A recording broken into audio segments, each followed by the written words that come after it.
Carl W. House. Uh-huh. Columbia, Missouri is where I was born. Uh-huh. When you born?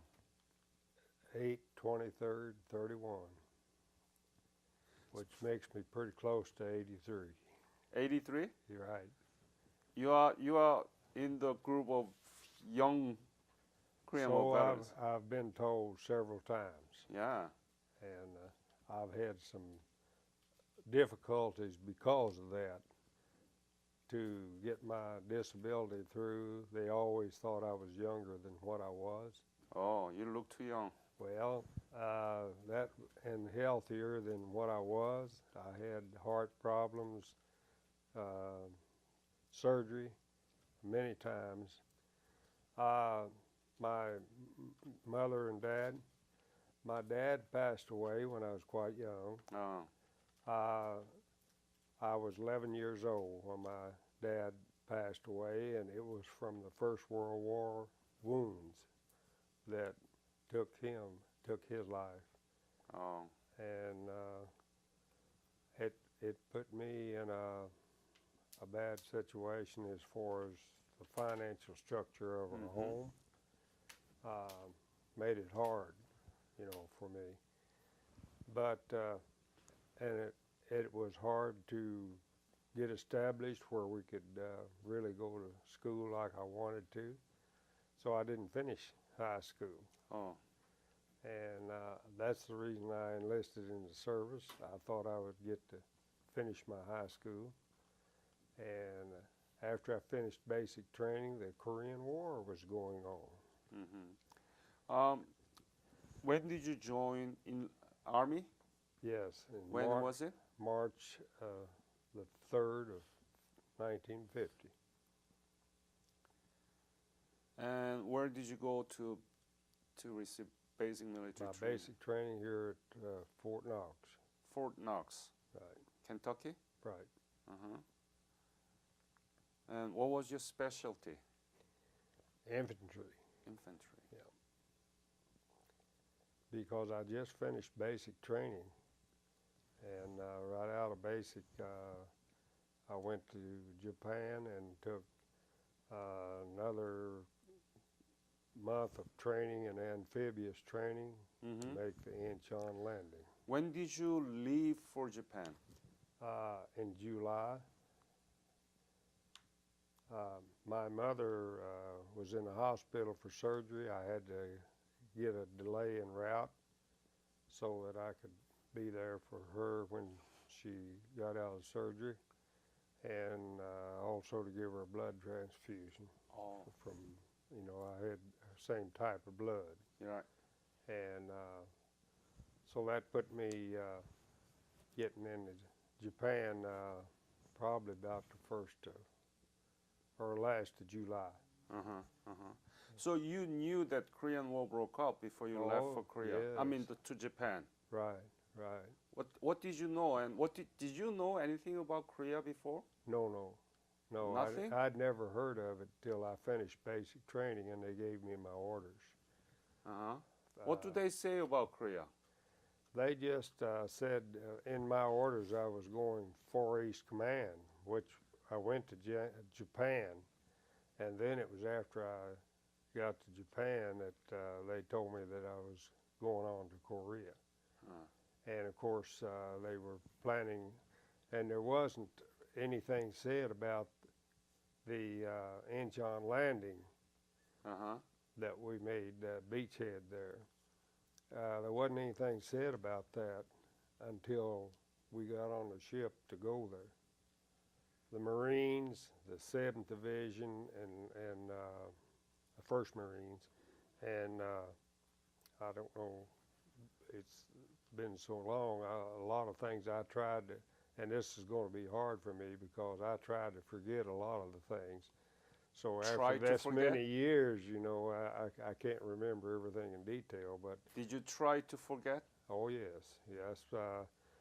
When I got back, I instead of going to the bars and staying drunk, which I had a tendency to want to do, and a lot of guys did, I found that I could get occupied in some kind of a job or something of interest to me, and I did, and I became a workaholic. That's how I was able to Forget those. forget a lot of those things. Do you remember when you left for Korea from Japan? Well, I made the beachhead in Korea on the 15th of September. So you were in the Incheon landing. We made a beachhead at Incheon. That's how I got to Korea. Uh-huh. We went from Japan straight to Incheon. Yeah. I made a beachhead there. BT? Beachhead. Beach. Yeah, we came in on the beach. Was it 9/16 or 9/15? 15. 15? 9/15. I thought Now it was all Marine did it on 15th. Yeah, I've read a lot of history about this. We made our beachhead in September. That was the first beachhead that was made. Then we went in, I don't remember the town, but about halfway in on Korea. And then we went back down to Busan, loaded back on a boat, and they took us around, and we made another beachhead at Wonsan. Yep. So we made two beachheads. Yep. But then when we did that, we shut the enemy off. And I don't know if it's ever been recorded or not, but the Korean War was supposed to be officially over just before Point Man when we crossed the Yale River, the 7th Division. And we had run into the Chinese and had already we'd captured some, and then that's when they pulled us back for Thanksgiving dinner, and the war was supposed to be over, and we were supposed to come back to the United States. I don't think I've ever seen any record of that. Mm-hmm. So how was the situation when you landed in Incheon? Was there any resistance from North Korea? Not a lot, because our ships, in fact, my ship was sitting right by the Missouri, Mighty Mole, they called it, and they shelled that beach all night before we went in that morning. Mm-hmm. And so our opposition wasn't very bad at all. Mm-hmm. We went in pretty easy. So from there, where did you go? Did you go to Seoul or south? We went on into Seoul. You went to Seoul? Yeah. Ah. Yeah. How was Seoul? What did you see there? Nothing. There was nothing there. This is why one day in the doctor's office, I was looking at some of the literature on South Korea, and it was unbelievable. Because all I ever seen while I was there, they'd turn the tanks around, the guns around backwards, and drive down through those buildings and just flatten them out. And the reason for doing that was because the enemy would go in there if you left any of them. But by doing that, they would notify the civilians so they'd get out, and they just leveled the town. So when we left, there was nothing. Nothing. You know, there wouldn't be anything. But any were skirmish around the Seoul city when you entered in? Very little. There was a few that were hanging around, but as far as a large group of them or anything, a lot of opposition, it just wasn't any. Now what division did you belong? 7th Division, Mm-hmm. 31st Infantry. Yeah. 7th Division and 31st. I Company 31st. Regiment. Right. And how did you feel when you entered into Seoul? Well, really, when you're a young man, as I was at that time, all of it was quite a new experience for me. And I didn't. I just. I don't know. Somehow I just knew we had a job to do, and it was.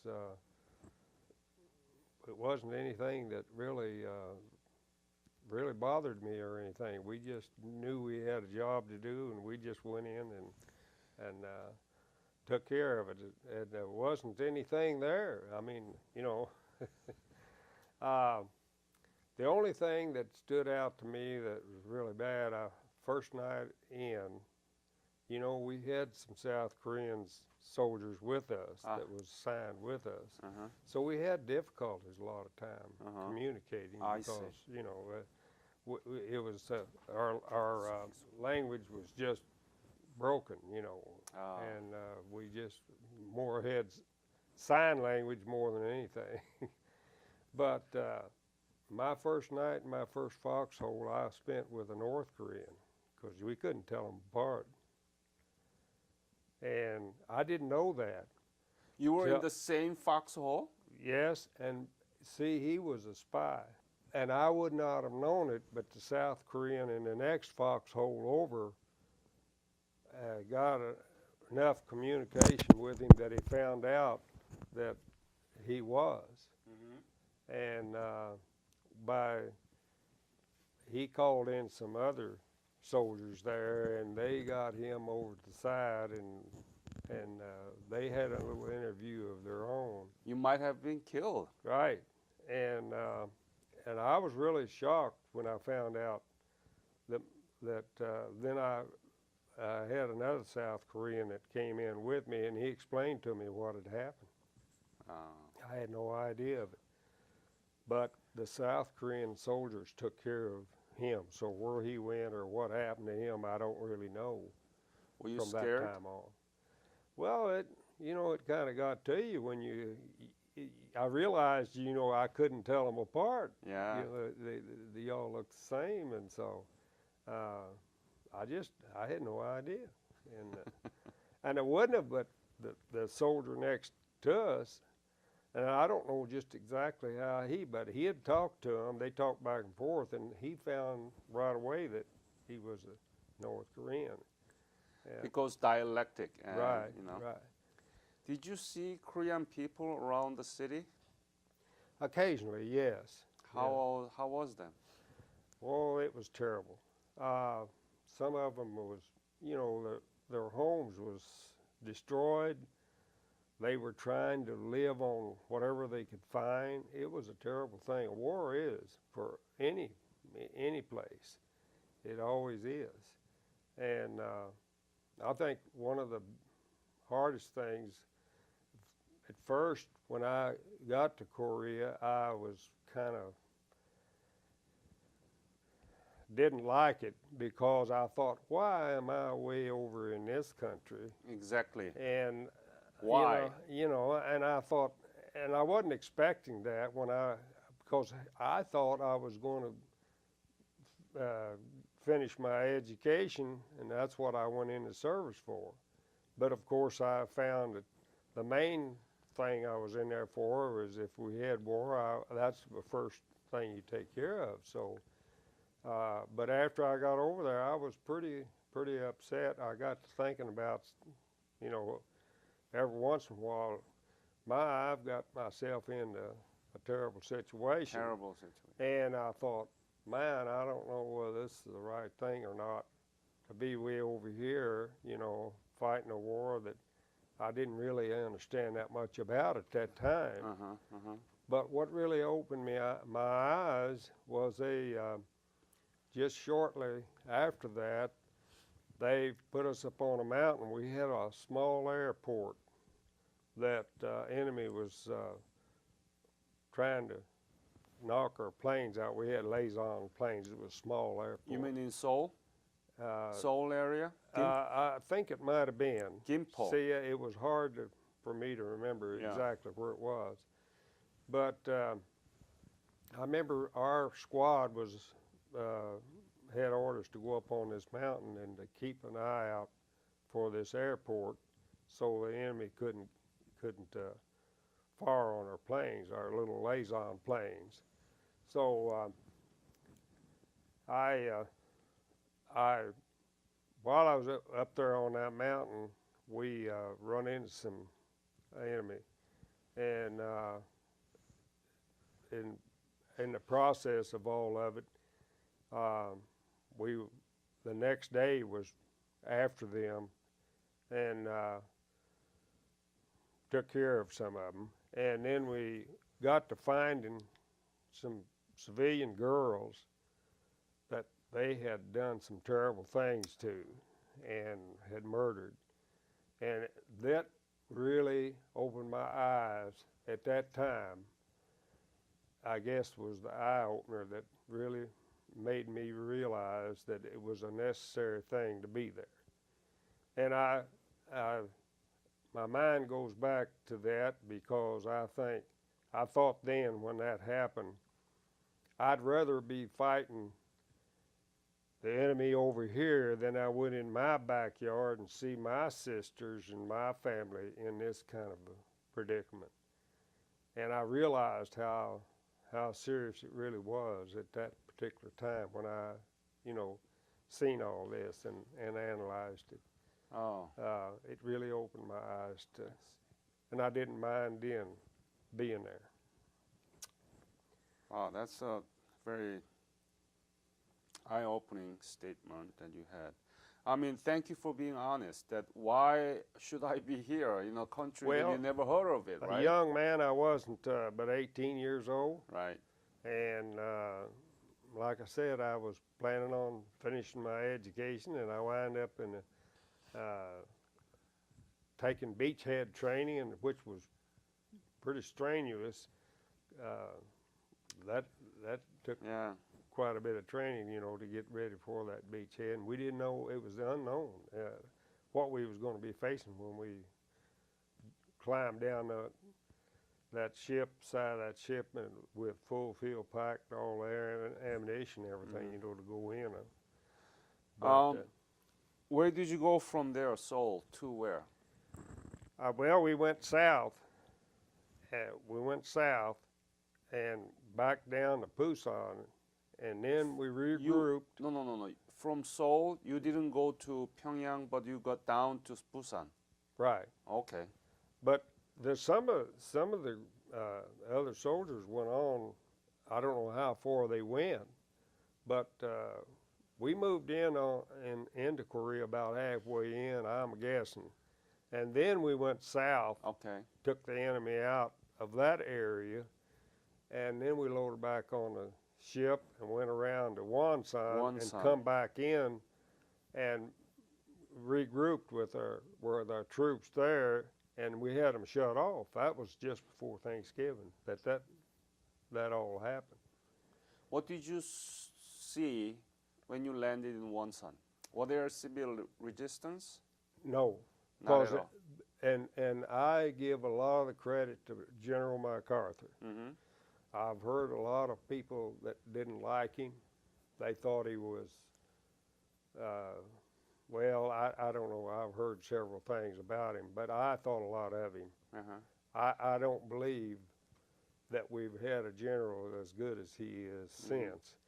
And I had a man tell me one time that he was a man that just liked to fight wars. Well, maybe he did, but he knew what he was doing. Okay. I will give him credit for that. But it's like I asked him, I said, I don't think we've ever won a war since they took him out. How was Wonsan? Well, it was kind of like Incheon. You see, our planes and our ships would hit those beaches, and quite a while before we'd go in. So we would just pick up odds and ends that was left, actually, about what it would amount to. So it wasn't too hard for us when we went in.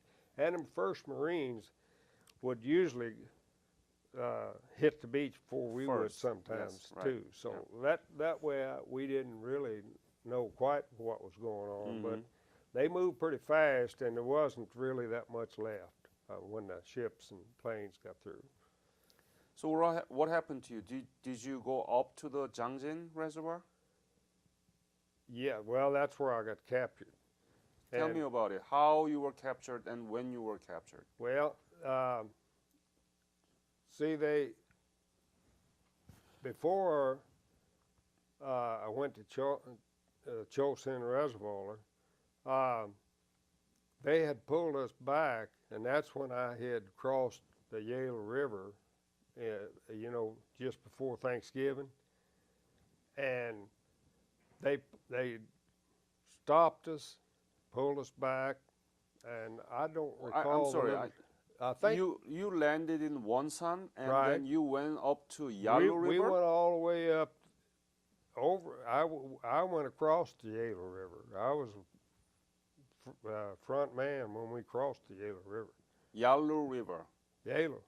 That's in the northwest. Right, right. So you from Wonsan to Yalu. Right. Oh. Oh, I was from over the Yale River from Pusan all the way through. I from one end to the other, both sides, and actually all over. What do you remember the month when you landed in Wonsan? That would have been. Let's see. We landed in September.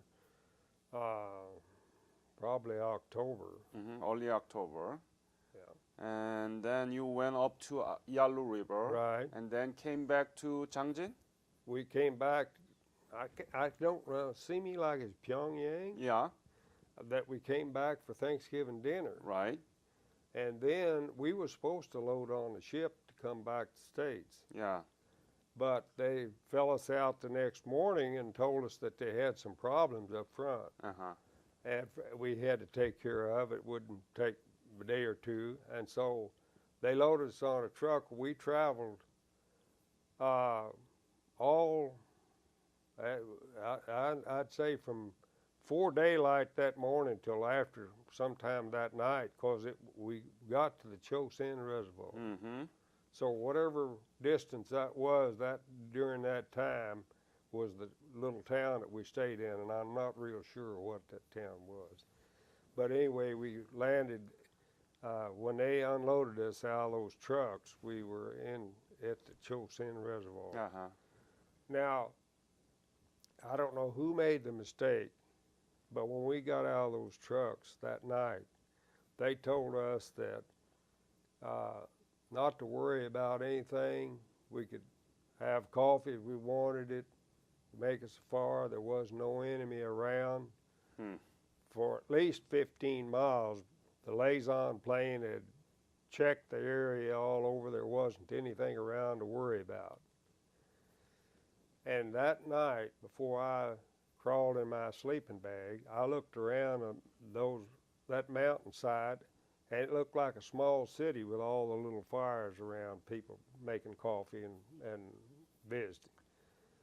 And about 3 o'clock the next morning, the Chinese opened up on us.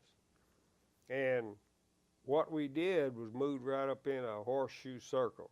Mm-hmm. They had formed that we just went right up in the middle of it, and they just closed it behind us. We fought them for 3 days. That morning,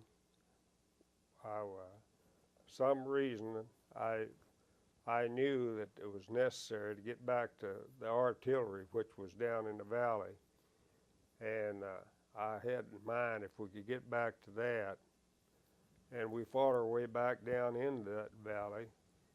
And the Chinese was all over us. I mean, it was difficult because you didn't know that in the early morning hours, you didn't know who was the enemy and who wasn't. I mean, it was so mangled. They was all mangled in with us. They'd killed a lot of our boys in the sleeping bag, that morning.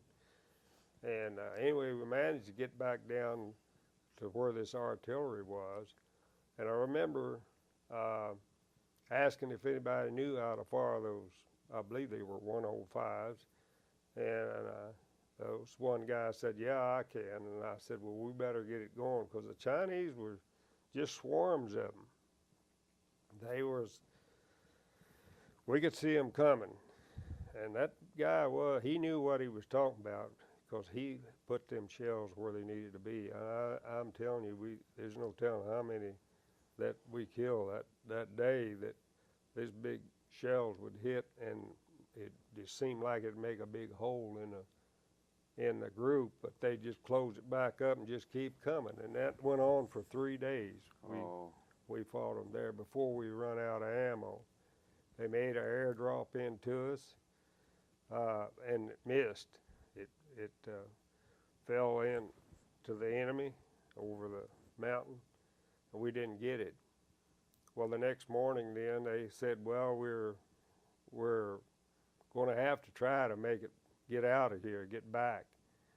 And that morning, I looked up and seen everybody was headed down the back trying to get out of there. And I hollered at some of them, asked what was going on. They said, well, it's every man for himself. We're all about out of ammo. So I started trying to get back too, and I run into the captain. He was standing down in the road as I got back down there. And he said, are you fourth platoon? I said, yes. He said, well, you're rear guard. So he told me that my group would set up a line of fire there, and they would move on around about 125 yards from us, and then they'd go and set up a line of fire, and we could move back. So we did. And that's when I got hit. I shot through my left arm and broke it. So I was really caught up for the rest of the day then, trying to, about all I could get a hold of would be a 45 or a carbine. They were laying around. A lot of guys got killed, so you just kind of pick up and do what you could, which wasn't a lot, but I did what I could. But we managed. I run all day that way, and I had one friend of mine, and in this interview, I wish I could find out what happened to him. It was Raymond Howard. Raymond? Raymond Howard. Spell it last name. H-O-W-A-R-D. H-O-W? A-R-D. Oh, Howard. Howard. Raymond Howard. That's all I can remember about his name. But he was my squad leader when just before I was captured. And they had us down where just he and I was the only two left. And we were behind an embankment, probably about 5 foot or something like that high. And they had gotten so close to us that they were throwing concussion grenades in on us. Mm-hmm. In fact, that one hit just down below me, and I thought that was the end of the line, but it didn't. The concussion went away from me instead of to me.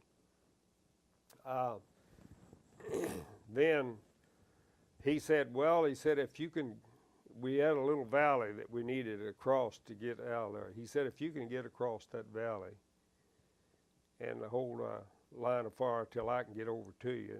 And he said, since you're hit, you better go ahead, and I'll try to get to you. And I said, all right. So I started to cross this little ravine, and it was fairly level, I'm sure, when I started across it, not realizing all day that I'd been bleeding and my arm was broke. And of course, I just put my hand in my pocket, carried it like a sling, and that's all I ever got for that arm. It growed back fairly straight.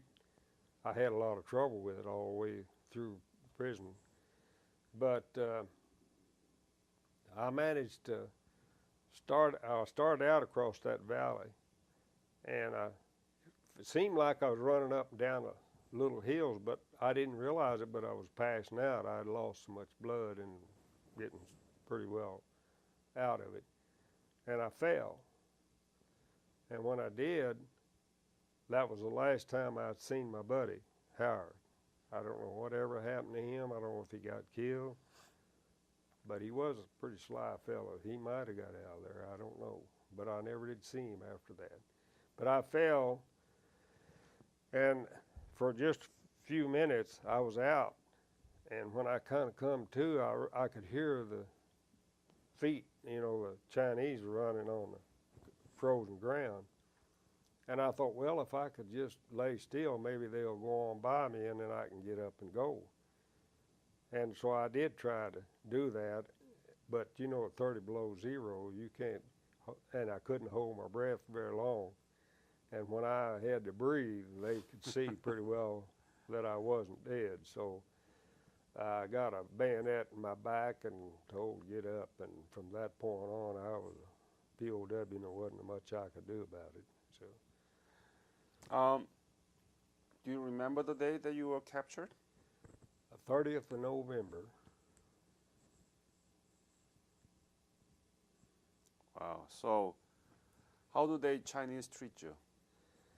Well, that's a question I've been asked no telling how many times. And a lot of them said, did they torture you? And I've always said, is it torture to have a broken arm and never have no kind of medical attention at all? And at 30 below zero to be put into a little hut where you have no heat and you're suffering and not enough water to drink, that these are simple things that would have helped, you know, when you're running a fever and you're sick, and plus the parasites of all kinds that we dealt with. And then through the night, while you're trying to get some rest, even though you're hurting, to have your buddy next to you, he's in the process of dying from being wounded, and he doesn't know it, but he reaches over and grabs your broken arm, and you're going through that kind of thing. If you'd had just a little more room to keep from that going on, there's several things like that that could have been prevented, which would have been very simple, and none of them we were able to get. So I always looked at it as, I think it was deliberate that things were done the way they were. And it isn't hard to realize that when you're going through it. See a man cry all night long just for a drink of water. What made you get through all these ordeals? The good Lord. You are Christian? Yes. Were you a believer so. at the time? At that time, I was a Christian, but I was a lazy Christian. I put it that way. One thing I will say, I didn't really know, I hadn't really been in the Word. I found later that I really missed it. Had I been, there's a lot of things I could have done better and would have been a lot better for me. But that is the key thing. I had a praying mother that I was sure that was one of the reasons I seen a lot of things I did. Like, for example, when I was shot through my left arm, I was firing my rifle. The bullet went in on this side of my arm and came out over here. And I can show you the scars where that it came out. It was right in line with my heart. But that bullet didn't come through that coat sleeve. So say what you want, but I know what took care of it. There's many other things I've seen that way. So where did you go from there? What camp did you go? Was it? Went to, we were probably on a march off and on from the day I got captured. They would, especially that night after I was captured, they marched us all night long. And what they would do, they took us probably 5 miles, something of that nature, and they put us in a little building, and it was kind of a holding area because there was only 3 of us. And what they were doing was collecting others, or bringing the others in that they had captured. Because all night they would let us rest maybe 15 minutes or so, and then they'd take us back out.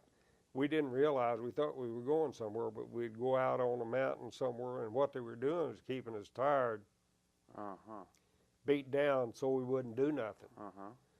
I figured out later, but at that time I wasn't aware of what was going on. But anyway, they'd bring us back to this same area until they finally got like 6 or 7 of us together. Then the next morning, they took us on back further, and then they let us rest for a little while and give us a bite to eat, and then we went on back further. And so that went on then. Sure, we didn't make very good time because a lot of us was wounded, wasn't able to go really. But they would keep trying to get us back from the lines because we could hear the fire. And where did you go? Well, we went back to a valley. And we spent the winter there in this valley.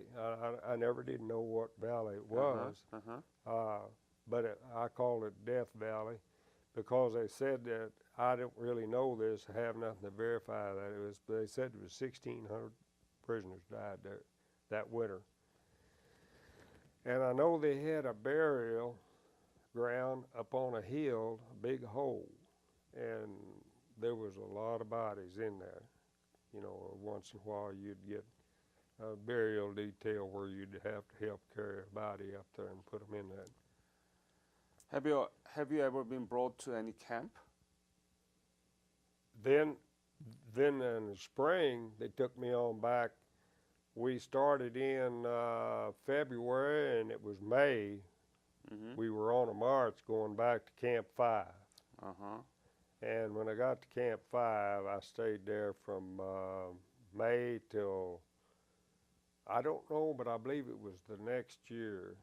They took us on back then on a boat to Camp 3. And that's where I stayed then till I was released. Tell me about the life at the camp.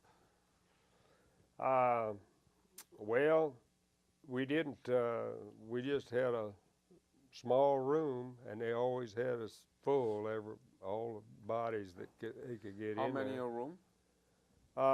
Probably 10, 12, somewhere in there. That varied sometimes depending a lot upon the room, but it was always where so many could lay at one end of the room, and your feet would lay in the floor and would be intermingled. You know, they're just that close together. And we never had heat, and it would give us enough heat to bring us through the night.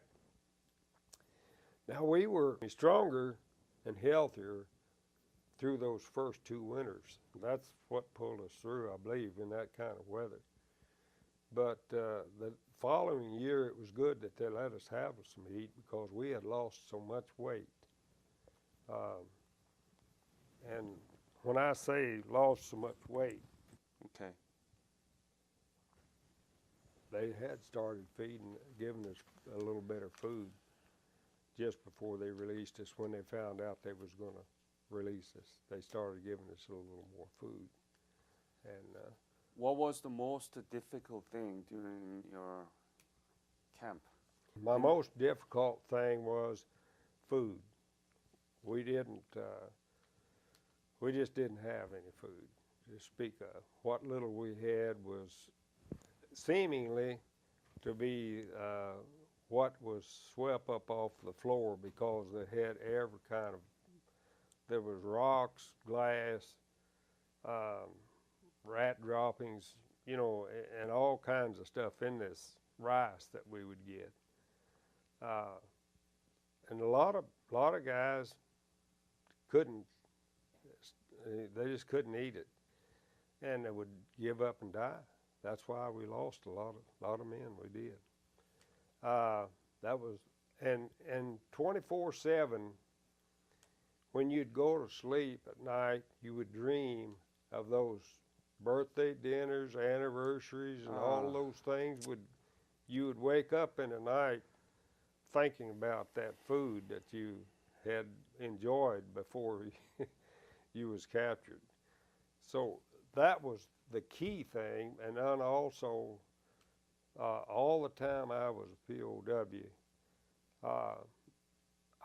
my arm would heal up, and it was never in a cast, never actually in a sling. I just put it inside of the pocket on my coat, and I carried that arm that way. And naturally healed? Yeah. Amazing, isn't it? Yes. And then you ask me why I know how I come through that. Blood poison and a number of other things that could have happened. But pieces of bone worked out of that arm all through the time I was a prisoner of war. It would heal up. In about 4 months, it'd start swelling back up, my arm would. And it would swell up big enough that it would bust open and it'd drain for another month or two. Then it would heal back up. And maybe a little piece of bone would work out. And this went on all the time I was a POW. And I had a friend of mine, Bert Puller, that was in the same room I was in. And he had taken a piece of shrapnel in his shoulder, and it had busted his shoulder up pretty bad. And he was in the same predicament I was. And what was amazing, when my arm would heal up and I would be able to use my arm, his shoulder would be, we took turns. In other words, when my arm would swell up and bust open, his would be healed. And then when mine would heal up, well, his would bust open. And we couldn't get over that. It seemed like that's the way it was all the way through. Did you complain? Why is it this horrible things happening to me and my friend? Not really. I think one of the things that you do when you're in this kind of position, there's some things that's on your mind, like you think you always have hopes that they'll come in and get you out, or that you'll find a way to get out. And that seemed to me to be the main thing I concentrated on most all the time I was in there. Oh, so you have that hope? Oh, I always had hope that you will be rescued? That I'd be rescued, or that we would find a way to get out of there. In fact, the last part of it, I had two friends of mine, and this got to be a problem. They infiltrated the men in such a way with things they would give them, and they would get us to where that we really wouldn't know what man you could really trust. So it got down to the point where that when you got good solid friends, you stayed close, so you could trust them. And there was three of us that was that point. I had Andrew Channel, he's here now, and I had Bert Puller, and he doesn't usually come to the conventions. But we all three got to be pretty close friends. And Andy had a $50 bill that he managed to hold on to. He had it in the seam of his pants, is the way he kept. And he thought we sat around and visited. You know, you got to have something to work on. So we sat around and talked about possibilities of maybe we could get out. We had found that men had managed, it wasn't a problem to break out of the camp. You could do that fairly easy. But you know what the terrain was like over there. The only way you could travel almost was just by road or water. And most everybody that would get out wouldn't go very far, and they'd get recaptured. And their main problem was they could hide out for a short time, but as weak as we was, they had to have food, and whenever they went into some place to get food, they always got caught. Yeah. And you know, you didn't need, that was one thing that I was amazed with, those people didn't need a phone because it seemed like the way the villages were laid out, they could holler from here, and you'd hear it travel all the way down that valley, you know, and that's the way they communicated in emergencies, you know. And so if they caught you, you know, it wasn't a matter of time. There'd be a lot of them there to take care of you. But anyway, we realized that one of the problems was that when the men did get out, they couldn't go very far. So we decided, as hard as it was, that we was going some way save us up enough rations so that when we got out, we could stay out and get further away, and we thought we might get a chance to go. So we had saved up enough rations we thought would last us about 3 or 4 days. And we had pulled the ceiling down in that house and had it hid up over and it's rice. And you know how they carried the rice in a roll. And that's the way we had it fixed. And so you hide some food yeah, we there? had food there. Where did you get it? Just from different ones around. They had an old shirt or something of that nature we could take apart and make a sack out of it to carry our food in. What I'm saying is, where did you get that food from? We just saved it. Oh, you didn't? Part of what we all three decided that we would take a little out of our rations as we got them, and it's took quite a while to do that. So the ration that you got from Chinese? Right. Okay.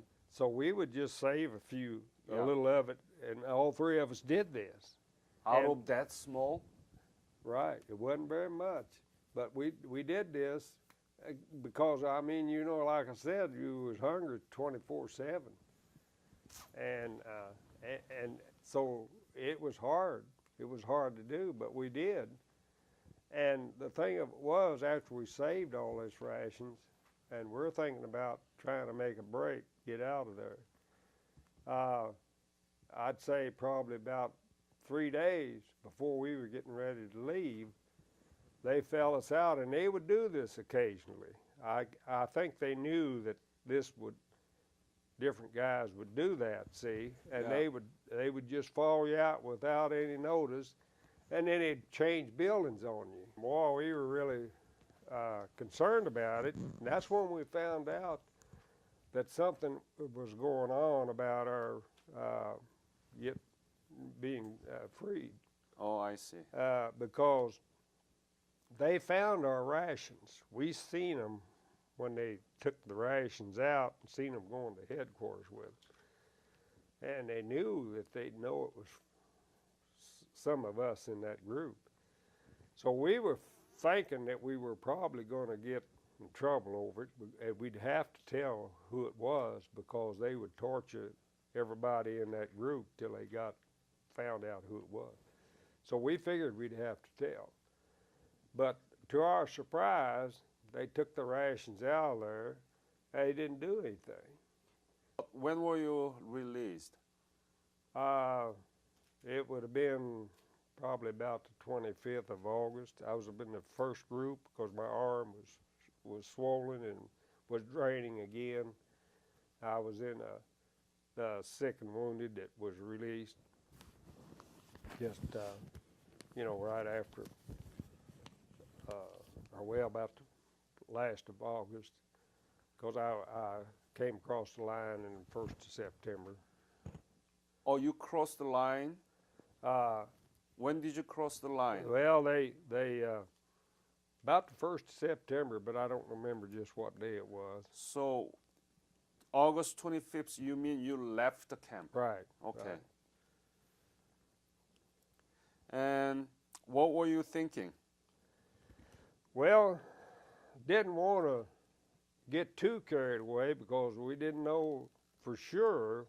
We didn't know whether we was going to get out or not. We were afraid maybe You're we'd still skeptical. Right, I was thinking, I don't want to get my hopes too high, because if we get to the line or get up there close and they decide that they don't want you to go yet, well, you're still here, and So I wouldn't, I didn't want to really get too carried away with that idea till I crossed that line. Mm. It wasn't until I knew that I was on the other side that I What was the first thing you ate after you crossed the 30 ice period? cream. Have you been to Korea back? No. Do you know what happened to Korea, right? Right. What do you think? Well, they set up a 38 parallel. I really don't know. I've heard some things. In fact, I was offered a chance to go Yeah. to Korea and was informed that they'd fly us over if we wanted to go. Yeah. And I never went back. And the reason I didn't was because I somehow I just didn't want to go. Oh. I didn't. You didn't want to go, right? Because Right. too much It's just tragic the memories. thoughts and everything that I just didn't want to. I just didn't want to go. Korea were able to accomplish simultaneous economic development, never been precedented, so speedy, fast catch-up, and democratization in Asia, one of the most democratic country in Asia. We did it from 1960 to late 1980s. And we were able to do it because you fight for us. I will say one thing about Mm-hmm. South Korea and my experience with the South Korean soldiers. They were very determined people and very strong to go through the many difficulties they were going through. They were really strong, showed a lot of strength in how they lived and survived with all the difficulties. It was remarkable. You are 82, right? Yes. I hope that you change your mind and go back to Korea where you fought, the country you never knew before. You will see what you did for this nation. I'm Marla House. I'm the wife of Carl W. House. Mm-hmm. When did you marry? It was May the 11th of 1973. 70. I'm actually the second wife. I see. Had he told you about his awful experience in prison camp? Not a whole lot. He doesn't talk about it, a lot. Just doesn't want to remember it, really. But you know some of it, right? Yes, I've heard him speak about some of it. What do you feel that you live with a man who went through such an unbelievable ordeal? What do you feel? How do you put that into a perspective that you are living with this man that nobody will be able to imagine? It's difficult because it does affect the soldier all of their life, And having not known myself what exactly he went through, it's difficult to really understand it. Does he have a PTSD, nightmare or things like that? He has had, yes. Not maybe as much as you would expect, but he does have that. How do you handle those problems? Well, you do a lot of praying. Carl, do you want to leave any message to this interview? Anything that you think you missed but wanted to be here? There's one thing I will say that in all of this, you've always heard of people falling through the crack. Mm-hmm. When I came back, I think that's the way you would put it with my federal government. I wasn't too proud of the way they did treat the GIs when they came back. It was supposed to be in a police action, which was far from it. There wasn't anything said about it, hardly at all. and still yet today, the Vietnam War lasted longer, but all the Vietnam people came back, and that's all you heard about. Thank you very much again, Thank both you. of you. Thank you.